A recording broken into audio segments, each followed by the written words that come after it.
Allahabad high court ने गंगा में प्रदूषण बरकरार रहने पर गहरी नाराजगी जताई है। हाईकोर्ट ने यूपी जल निगम और प्रदूषण नियंत्रण बोर्ड की कार्यप्रणाली पर सवालिया निशान खड़े किए हैं। अदालत ने इस मामले में तर्क टिप्पणी करते हुए कहा कि जब यूपी प्रदूषण नियंत्रण बोर्ड गंगा में हो रहे प्रदूषण की जांच और कार्रवाई नहीं कर पा रही है तो ऐसे में उसके गठन का कोई औचित्य नहीं है। कोर्ट ने सवालिया लहजे में कहा कि क्यों ना प्रदूषण केंद्रीय बोर्ड को खत्म कर दिया जाए। अदालत ने सख्त रुख अपनाते हुए नमामि गंगे प्रोजेक्ट के डायरेक्टर जनरल से गंगा को स्वच्छ और निर्मल बनाए रखने में खर्च किए गए अरबों के बजट का पूरा ब्यौरा पेश करने को कहा। मामले की सुनवाई कर रही हाईकोर्ट ने 3 जजों की लार्जर बेंच ने डायरेक्टर जनरल को खर्च का ब्यौरा पेश करने के लिए 1 महीने की मोहलत दी है। इसके साथ ही उसने ये भी बताने को कहा कि अरबों रुपए खर्च किए जाने के बावजूद गंगा अब तक साफ क्यों नहीं हो सकी है।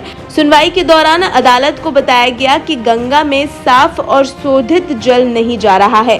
कानपुर में लेदर इंडस्ट्री, गजरौला में शुगर इंडस्ट्री की गंदगी बिना किसी ट्रीटमेंट के सीधे तौर पर गंगा में गिर रही है। इन फैक्ट्रियों के गंदे पानी के साथ ही सीसा, पोटेशियम और अन्य रेडियो एक्टिव चीजें गंगा को सीधे गिरकर उसके जल को प्रदूषित कर रही हैं।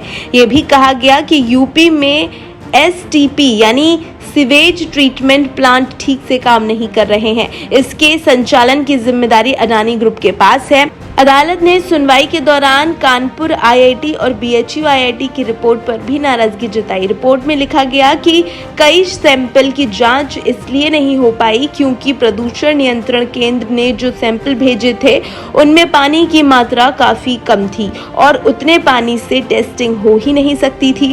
कोर्ट ने तर्क टिप्पणी करते हुए इसे आंखों में धूल झोंकने वाला बताया और कहा कि ट्रीटमेंट प्लास्टिक और निजी हाथों में देने के कोई फायदे नहीं है क्योंकि वह ठीक से काम नहीं कर पा रहे हैं। अदालत ने प्रदूषण नियंत्रण बोर्ड द्वारा किसी पर्यावरण एक्सपर्ट या इंजीनियर की सेवाएं नहीं लिए जाने पर भी नाराजगी जताई।